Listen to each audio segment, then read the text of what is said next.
I'm Joan Harrison. I am retired and I have been volunteering with Cancer Council for the last 5 years. My role at Cancer Council is coordinator for the Southern Highlands GAPS program, which stands for General and Practical Support.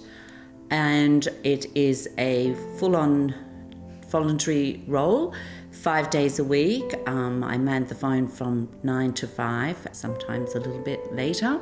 I'm actually a cancer survivor myself. It was just a routine checkup that I found that I had breast cancer. So I went through the journey of chemotherapy and then radiation treatment. During my journey, my husband had a work commitment that he could not get out of. So I was in the position myself where I needed to get to the cancer centre, and so I had to rely on a family member taking a day off work and driving down from Sydney to take me to my treatment. So 3 years after that, I saw a local advertisement in the newspaper for Cancer Council were wanting to get the GAPS program up and running, and I answered the ad. So I take over the phone the details of where they need their transport, if it's to treatment, to see a doctor or a podiatrist, and then I get onto the computer and put the actual job out to the volunteers, which we have 15 volunteers here in the Highlands.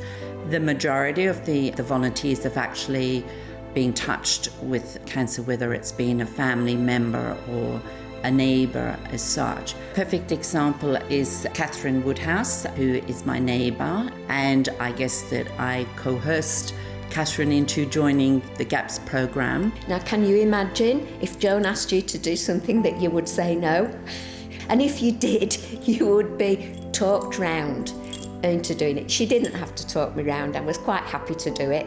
I do the driving and I really do enjoy it. We have some really lovely people who need our services. They're all so grateful to us for what we do, and it only takes a small part of your day. I work with Sally Hudson, who's the Community Programs Coordinator for Cancer Council. Sally and I have worked together for the last 2 years. I have watched Sally in the last couple of years really develop a lot in her role. I took some leave of absence for 3.5 months, and in that time Sally took over in that role so she could really see firsthand exactly what is involved, and I think it's given her a really good understanding. And I live in a small community, and when I say to people, you know, Cancer Council and research, and they say, well, you know, why can't the money stay in the area?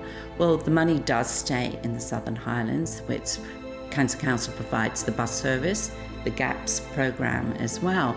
But predominantly, if we don't spend the money on research, we're never going to find a cure.